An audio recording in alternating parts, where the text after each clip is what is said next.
اللہ کے رسول کے بہت مشہور صحابی حضرت ابو ہریرہ رضی اللہ تعالیٰ عنہ سے کہ آپ فرماتے کہ رسول پاک صلی اللہ علیہ وسلم نے فرمایا کہ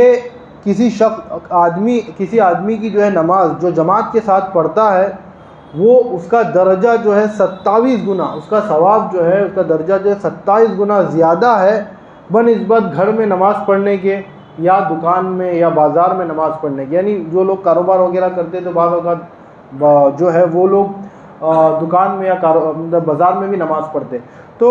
رسول پاک صلی اللہ علیہ وسلم نے فرمایا کہ جو جماعت سے پڑھتا ہے اس کے جو ہے ثواب جو ہے 27 گنا زیادہ ہوتے۔ تو ہمیں چاہیے کہ ہم جماعت کی نماز کی زیادہ سے زیادہ پابندی کریں۔ اس کا مطلب یہ نہیں ہوتا کہ جماعت سے ہمیں نماز مل رہی ہے تو ہم نماز چھوڑ دیں، بلکہ اگر نماز نہیں مل رہی ہے، نماز ہمیں پتہ ہے کہ اگر جماعت سے نہیں پڑھیں گے نماز چھوٹ جائیں گی، تو اسے چاہیے وہ کہاں بھی نماز پڑھے، چاہے وہ گھر میں پڑھے، چاہے وہ بازار میں پڑھے، چاہے وہ دکان میں پڑھے، اور سفر کر رہا ہے راستے میں پڑھ لے، کہاں بھی پڑھے، لیکن نماز کی پابندی کرے۔ نماز کے معاملات میں خلل نہیں آنا چاہیے۔ ہاں جماعت سے نماز پڑھنا اس کا درجہ بہت بلند ہے، لیکن اگر وہ نہیں حاصل کرتے تو بنیادی چیز یعنی نماز ہی چھوڑ دینا یہ تو کوئی فائدے کی اور عقل مندی کی بات نہیں ہے۔ نماز کی پابندی کرے، لیکن اگر جماعت اس کے ساتھ حاصل ہوتی ہے تو یہ بہت زیادہ بہتر ہے، کیونکہ اس کا ثواب 27 گنا زیادہ ہے۔ فرماتے ہیں کہ اس کا ثواب جو ہے 27 گنا ہو ذالک، اور فرماتے اس کی کیفیت کیا ہے کہ جب اگر کوئی شخص وضو کرتا ہے اور اچھے سے اس کا وضو کرتا ہے، پھر جب وہ مسجد آتا ہے اور مسجد میں آنے سے اس کا ارادہ جو ہے اس کی نیت کیا رہتی ہے کہ وہ نماز پڑھے، اور اسے جو ہے کوئی چیز اپنے گھر سے اپنے کاروبار سے نہیں نکالتی، لیکن نماز یعنی نماز ہی کی وجہ سے وہ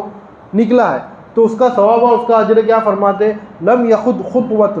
الا رفع بها له بها درجہ، کہ وہ ہر قدم کے بدلے جو ہے اس کے درجات اللہ کے نزدیک بلند ہوتے ہیں۔ جتنے قدم چلتا ہے اتنے قدم کے بدلے جو ہے اللہ کے نزدیک اس کے درجات بلند ہوتے ہیں۔ وَحُطَّ عَنْهُ بِهَا خَطِيئَةٌ، اور ہر قدم کے بدلے جو ہے ایک ایک گناہ جو ہے وہ ان کی جو ہے مٹائی جاتی ہے، جو شخص ایسا عمل کرتا ہے۔ حَتَّى يَدْخُلَ الْمَسْجِدَ، اور یہاں تک کہ وہ مسجد میں داخل ہو جاتا ہے۔ فَإِذَا دَخَلَ الْمَسْجِدَ كَانَ فِي صَلَاتِهِ مَا كَانَتِ الصَّلَاةُ هِيَ تَحْبِسُهُ،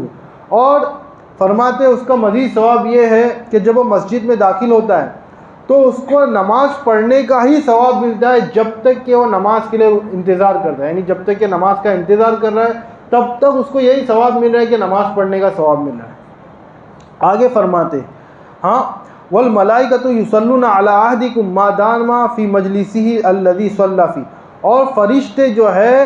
اس پہ رحمتیں بھیجتے ہیں، ان کے لیے دعائیں کرتے ہیں جب تک کہ وہ جو ہے جہاں نماز پڑھتا ہے وہاں پر رکا رہتا ہے۔ نماز پڑھنے کے بعد جو ہے جب تک وہ رکا رہتا ہے وہاں پر، تب تک جو ہے فرشتے جو ہے ان پہ